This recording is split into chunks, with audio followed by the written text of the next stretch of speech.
Waycross presents an election forum for the Ohio representative from the 33rd District. There are two candidates running for one open seat.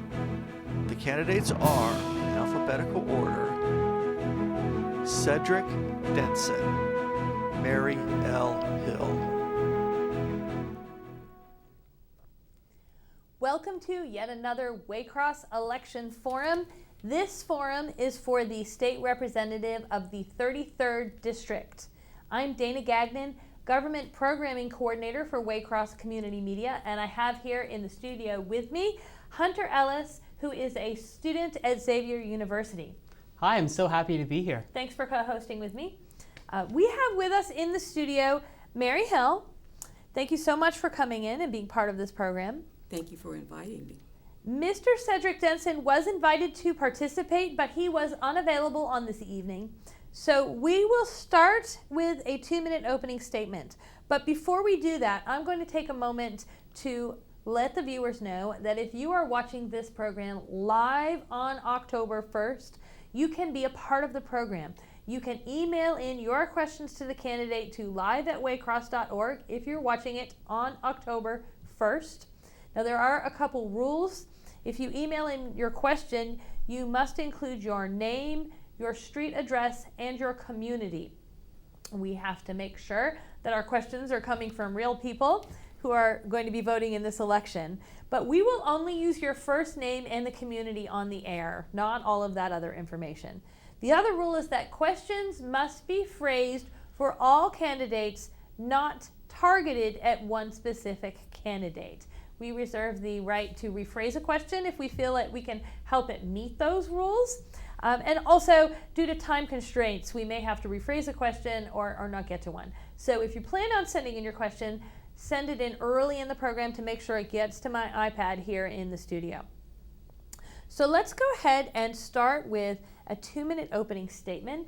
I'm going to take my timer out here, and you can start whenever you're ready. Okay, thank you. As you know, my name is Mary Hill, and I am running for State Representative District 33. And I think that I am well qualified.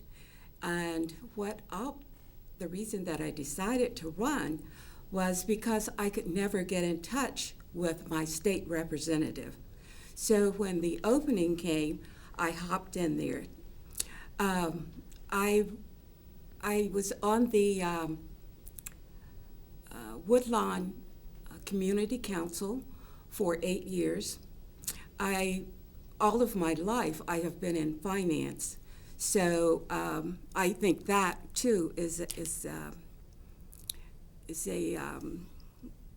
an asset for this position.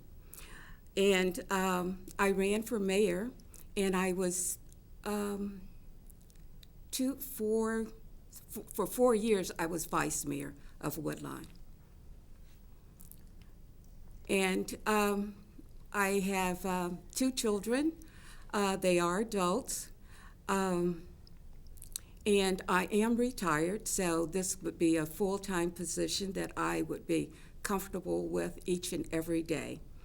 So basically, that's it.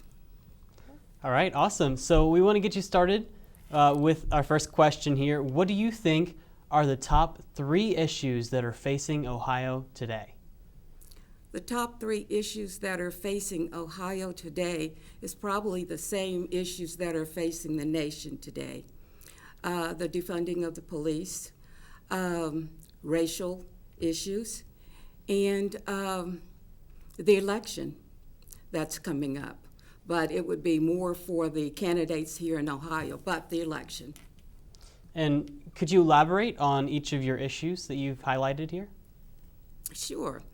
I think the election, because the ground level elections are, in my opinion, a little bit closer to and more important to the people of the district.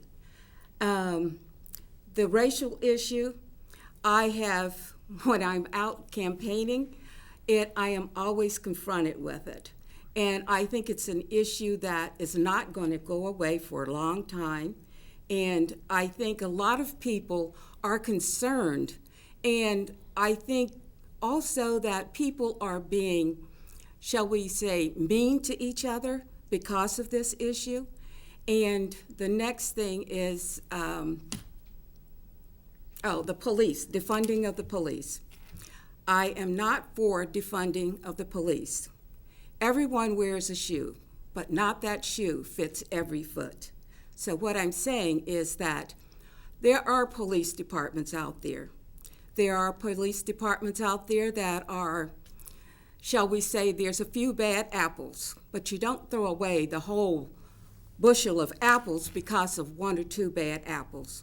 So I think it's something that we need to look at, we need to analyze it, we need to find out where the problems are and deal with those individual problems, as opposed to putting a one curtain fit all, because it does not. Excellent. And we're going to move right along here. What do you think is unique about your skills and experiences that you can bring to Columbus as a representative for District 33? I care. I am dedicated. I am knowledgeable. And the things that I'm not knowledgeable of, I will research. And that in itself, and integrity. My integrity is very, very important to me.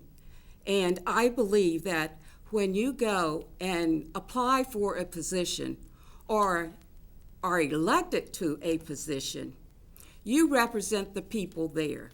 So I would not do anything that would, shall I say, that you or you or you would not do. So in other words, I would behave myself and know how to conduct myself. Well, let me ask you, we've got some questions about some of the specific things going on in Ohio and, as you said, the world right now. Thanks to COVID-19, we all got a little more familiar with our state government. So can you talk about the role that the state has played during this pandemic? Is there anything you would have done differently in hindsight? Well, I think the governor has done an excellent job. Some may not agree with him, but I think he dealt with the issues, and he was available like on every Tuesday for a week, then every Tuesday and Thursday. He had a routine program so that people could see how they were dealing with the issues. People felt, at least I did, and I'm pretty sure most people did, that we have a governor that cares about us, and he took the time to be there and have the other people there that could answer any questions that would come up. Thanks. So there are shutdowns due to COVID-19 that have been affecting businesses and jobs all over Ohio. How do you think that the state can support our business owners, and what would you do? Oh, that's a good one. Because I believe that we shouldn't depend on the federal government as much as we do.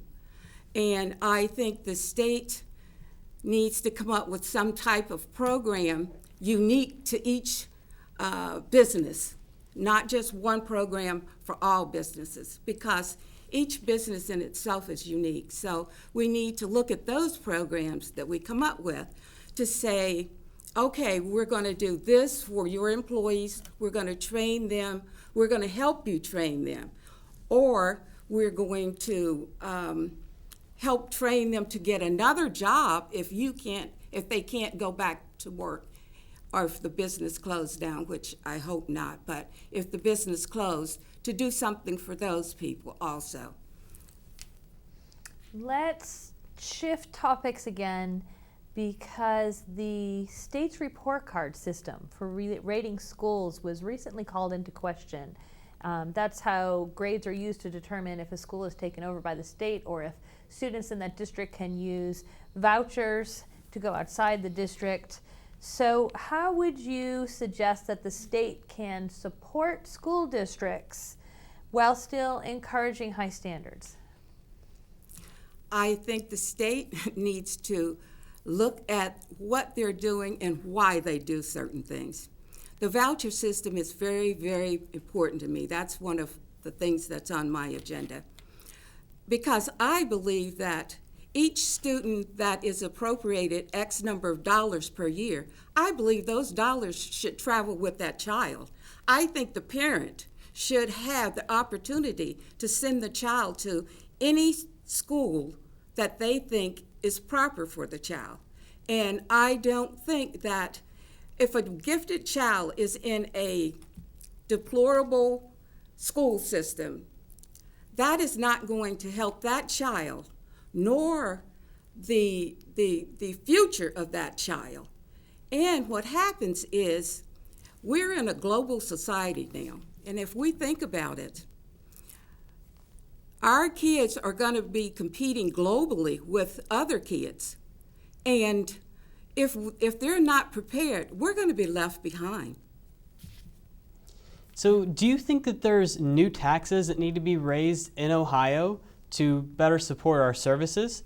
How would you target some of these taxes if you think that there should be, and what do they need to fund? No, I don't think taxes should be raised in Ohio. I think that the monies that we are receiving now from taxpayers should be appropriated and reallocated better than what they have been. So we'll keep switching topics to see how many we can get into this time. And Okay. actually, while we're here, let me just take a brief moment to say, if you're watching this program, we're moving through our time slot. So if you have a question you want to send in and you are watching live on October 1st, you can send us an email to me here in the studio, live@waycross.org. And I just want to make sure I let folks know that too. Okay. Then I'm going to ask you about gun legislation. Ohioans have really strong opinions about gun legislation. How do you propose to balance safety issues with those concerned about rights? I hate to repeat this, but I know everyone has heard this before. Guns do not kill people. People kill people. So, and the Second Amendment gives us the right to own a gun of any kind. I personally do not want to own one of those AKA 47s or whatever the numbers are. And I don't see any reason for anyone else that would want one, but that's their right because the Second Amendment guarantees that. So the conflict is, do you really stay with what the Constitution says, or do you do something else? And when you start to break down that Constitution, then you start to break down what we as Americans are about. So my next couple questions are about some controversial legislation that has made it through the Ohio House recently. The first of these questions I want to ask you is about the heartbeat bill. So the Ohio legislature has seen the heartbeat bill introduced several times. The last time, Governor Mike DeWine signed it into law in April of 2019. Then it was blocked by a federal judge in July. Supporters promised to reintroduce this bill. How would you vote on the heartbeat bill? Well, first of all, I'm not very well educated on the heartbeat bill, so for me to try to give you an educated answer, I cannot do that. Okay. And the second question that I have regarding these controversial issues in the State House is about House Bill 6. If you're familiar with the bill, it gave some bailouts and funding to coal and nuclear plants. However, it's been under scrutiny recently thanks to some bribery scandals in the State House. Do you think that House Bill 6 should be repealed? Yes, I think House Bill 6 should be repealed. And I think that my opponent should have did his due diligence when he voted for the bill. Yes, I do think it should be. Okay, thank you. You're welcome. So now then, the next topic I have here is something that Hamilton County we deal with here, but it's also all of Ohio is dealing with the opioid crisis. Yes. What are some things that you see that the state can do at that level to help fight this opiate abuse? I think that the problem, we need to come up with a solution so that our kids will stop dying. And the problem is not so much that we're putting, and we do put kids in jail, we put other people in jail. Those are the low level, or should we say the bottom feeders. Those are the people. We need to come up with a way to get the people at the top that are supplying these opioids to our kids. Now, how do we do that? We do that by not defunding the police department, but by coming up with a solution where the state is probably, I think the state should also give some help to those kids and those people that are addicted. Because at one time we had hospitals, we had social services, but we let all those people out of the institution or what have you. And now some of those people are on the streets, and some of those people are those users. So I think that we need to look at a lot of ways, a lot of things in a lot of ways that we do things before we go and shut them down, like defunding the police. You just can't use one solution and fix everything, because what happens is you got a rippling effect where other things go wrong, and now you need to fix 4 or 5 things where you only had one problem. So I'll follow up on that, because you mentioned a couple times, and I really love to hear what people's solutions are, because you've talked about that defunding the police is a one-size-fits-all solution for something that applies to a small amount of people. And I know at other times you've talked about needing to eliminate profiling on minority citizens. So knowing that we have those needs, the things that need to be fixed, but also wanting to support the police, what are some ideas you have for programs to make that work? Because it is a tricky question. For defunding the police, I think if the police department had maybe a social service department within the police department, and I am for putting more monies into the police department, not taking monies out. Also for domestic relation or domestic problems. Policemen are, I would say a policeman is to protect and serve us. But policemen, we're looking at these people and we have them doing so many other different social services. And if that person is in the line of fire at any particular time, they are taught to react. And when they react sometimes, it may not be in the best interest of others when they do that.